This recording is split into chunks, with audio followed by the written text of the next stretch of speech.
Grateful to you. Are you satisfied what happening, or you feel that you have fully justice now? Sir, Three IPS officers are suspended from the government. we are on the process of being served justice. We are still on the path. They are still conducting investigation, and in the course of investigation they discovered procedural negligence and delinquents on the part of these police officials. Hence the suspension came after thorough inquiry, and it was not a haphazard decision. It was after thorough inquiry, and it was entailed, so that happened. But we are still on the path of justice, and I have faith in God, and I have faith in all the people in power in the present government that justice will eventually be served to me. But I request that to happen as promptly as possible. Will you believe that the then government chief or CM behind all these harassment? I have no clue about the political involvement, but there was manipulation of a very high degree that we all can see. So let's not make this political, because the current government is just serving the society at large. You know, this is a public concern matter. It happened to me, it should not happen to a girl after me, her elderly parents after me. So they are just bringing justice to the society at large by ensuring justice to me. Jindal Company family members involved in this case. This is a rumor. I can't. She won't speak. She will agitate the same there itself. She won't speak, and she is reluctant So to there speak. is an internal link But there. all of us know what happened, and it is there on the record. Then she will take legal action. She will take. Jindal Company is family members is famous. To what you have to answer. Who are false? What? Is this rumor? What rumor? Jindal Company family members involved in this case. The main link in that Friends, Jindal Company. Friends ఇక్కడ విషయం ఏంటంటే ఎవరు పెద్దలు ఉన్నారు ఏంటి అనేటువంటిది మీ media ద్వారా అంతా బయటకు వచ్చింది. కేసు ఎందుకు అవసరమైంది అనేటువంటిది కూడా మీ మీడియా ద్వారా బయటకు వచ్చింది.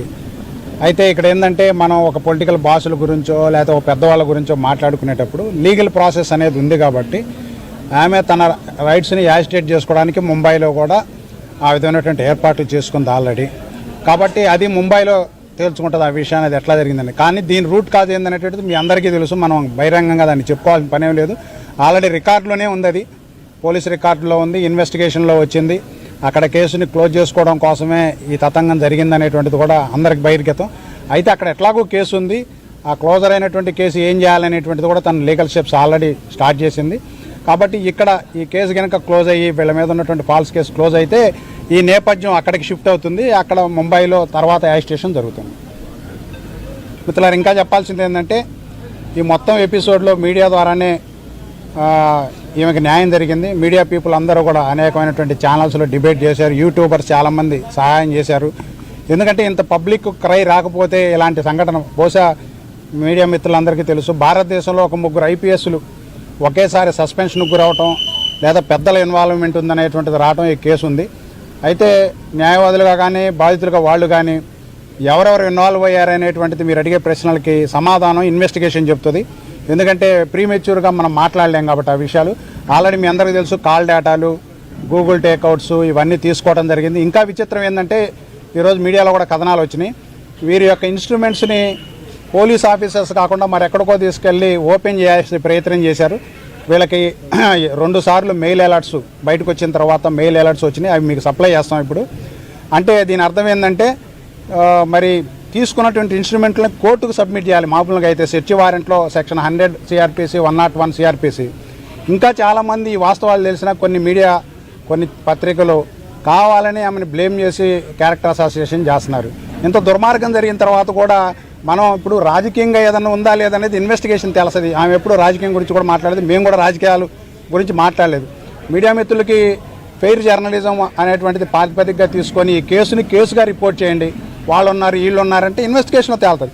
అయితే సెల్ ఫోన్లు తీసుకెళ్ళి దాన్ని కూడా ఐఫోన్లు కాబట్టి సరిపోయింది. అదే మామూలు ఫోన్లు అయితే ఇప్పటికల్లా ఓపెన్ అయ్యి సెక్యూరిటీ మెజర్ చాలా ఎక్కువగా ఉంటుంది కాబట్టి ఐఫోన్లో 2 సార్లు ఓపెన్ చేయడానికి ఆ సెల్ ఫోన్లు ప్రయత్నం అనఫీషియల్గా అఫీషియల్గా జరగటం అంటే అది వేరు. అన్అఫీషియల్గా 2 సార్లు ఓపెన్ చేయడానికి, అది ఎక్కడి నుంచి ఓపెన్ చేయించడానికి ప్రయత్నం చేశారనేటువంటిది కూడా ఆల్రెడీ వీళ్ళకి మెసేజ్ రూపంలో ఐఫోన్ ఇచ్చింది. దాన్ని అవసరమైతే అఫీషియల్గా ఐఫోన్ అథారిటీస్ దగ్గర నుంచి, కంపెనీ దగ్గర నుంచి వివరాలు సేకరించి మీడియాకి సబ్మిట్ చేస్తాం.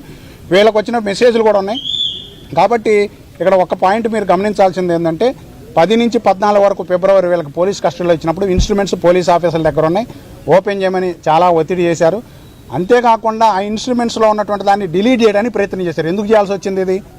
ఒకవేళ నిజంగా ఏదో దాంట్లో విద్యాసాగర్కి సంబంధించిన డేటానే ఉందంటే కోర్టు ద్వారా ఆర్ఎఫ్ఎస్లకు పంపించవచ్చు. ఈ రోజు వరకు కోర్టుకు సబ్మిట్ చేయలేదు.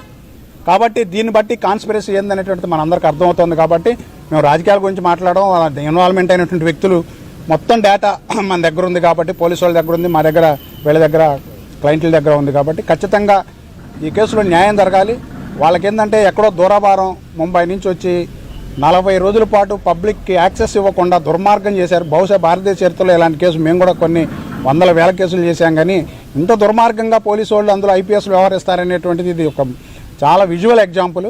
కాబట్టి మీడియా మిత్రులందరికీ ధన్యవాదాలు తెలియజేస్తూ, ఈ ట్రూత్ అనర్థ అయ్యేంత వరకు, వాస్తవం బయటకు వచ్చేంత వరకు కూడా మీడియా మిత్రులు సహాయం చేయవలసిందిగా, సహకరించవలసిందిగా కోరుతున్నాం. ఈరోజు దానికి సంబంధించిన అప్రాపరియేట్ రిప్రజెంటేషన్ ఇచ్చారు. అలాగనే సిపి గారిని కూడా కలుస్తారు విజయవాడలో. వాళ్ళకి జరిగే న్యాయం, ముఖ్యంగా ఆ కేసుని విత్డ్రా చేసుకోగలిగితే, ఎందుకంటే ఫాల్స్ కేసు అని అపరెంట్గా కనపడతా ఉంది కాబట్టి కేసు విత్డ్రా చేసుకుంటే ముందు జరుగుద్ది. వాళ్ళ బ్రదర్కి ఇచ్చినటువంటి ఎల్ఓసి, ఆయన దుబాయ్లో ఉంటాడు, ఆల్రెడీ లుక్అవుట్ నోటీస్ ఇచ్చారు, దాన్ని విత్డ్రా చేసుకున్నారు. అంతవరకు మంచి జరిగింది. మిగతా కేసు కూడా విత్డ్రా చేసుకుంటే వాళ్ళ మీద పడినటువంటి మచ్చ పోతుంది. అలాగనే వీళ్ళు పెట్టినటువంటి కేసు మీద సరైనటువంటి చర్యలు తీసుకొని దానికి ఎవరైతే అక్యూజ్డ్ ఉన్నారో, ఇప్పుడు చట్టం ఆర్టికల్ 14 అందరికీ ఒకటి, ఈక్వాలిటీ బిఫోర్ లా. కాబట్టి చట్టం దృష్టిలో అందరూ సమానులు కాబట్టి ఎవరు తప్పించుకు తిరగడానికి లేదు, అందరినీ సమంగానే చూడాలి. కాబట్టి పెద్దవాళ్ళ చిన్నవాళ్ళ అనే దాంతో నిమిత్తం లేకుండా పేర్లు చెప్పాలంటే ఆమె భయపడుతున్నారు, ఆందోళన గురవుతున్నారు. అలాంటి అవసరమే లేదు. ఇన్వెస్టిగేషన్లో ఇప్పుడు పెద్దవాళ్ళు కాన్స్పిరసీ చేశారా లేదని వీళ్ళు చూడలేదు కదా, చూసారా? కాబట్టి ఆ కాన్స్పిరసీ అనేటువంటిది ఎలక్ట్రానిక్ డేటా ద్వారా, దాని ద్వారా వస్తుంది. అది వీళ్ళకి యాక్సెసిబిలిటీ లేదు, అది వీళ్ళతో షేర్ చేసుకోరు ఇప్పుడు ఇన్వెస్టిగేషన్ ఏజెన్సీ. దాన్ని బట్టి కదా నిర్ణయం చేయాలి. ఒకవేళ నిజంగా అలాంటి పెద్ద వ్యక్తుల పాత్ర ఉందనేటువంటిది కన్ఫామ్గా మాకు తెలిస్తే will fight against them also, there is no problem at all. కానీ మనకు ఆ డేటా రాలేదు కదా, అది ఇన్వెస్టిగేషన్ డేటా. అవి మీ అందరికి ఇస్తాం, మీ అందరికి ఇస్తాం దాని మీద మీరు ఏమైనా సైబర్ క్రైమ్ కు మళ్ళీ కంప్లైంట్ ఖచ్చితంగా. అంటే అఫీషియల్గా ఇప్పుడు వీళ్ళకి మెయిల్ అనేది వచ్చింది. కంపెనీ ఐ కంపెనీ కాబట్టి, ఐఫోన్ కాబట్టి, ఐఫోన్ కంపెనీకి చెప్తాను ఆ పీరియడ్ మొత్తం మీకు ఇస్తాం. ఇప్పుడు మీకు ఇది అయిపోయిన తర్వాత ప్రింట్ కాపీలు ఇచ్చేస్తాం, మీ అందరు తలా ఒక కాపీ. ఐఫోన్లో సూపర్ సెక్యూరిటీ ఉంటుంది కాబట్టి వాళ్ళ కంపెనీకి రాసి, కంపెనీ నుంచి వచ్చిన తర్వాత అఫీషియల్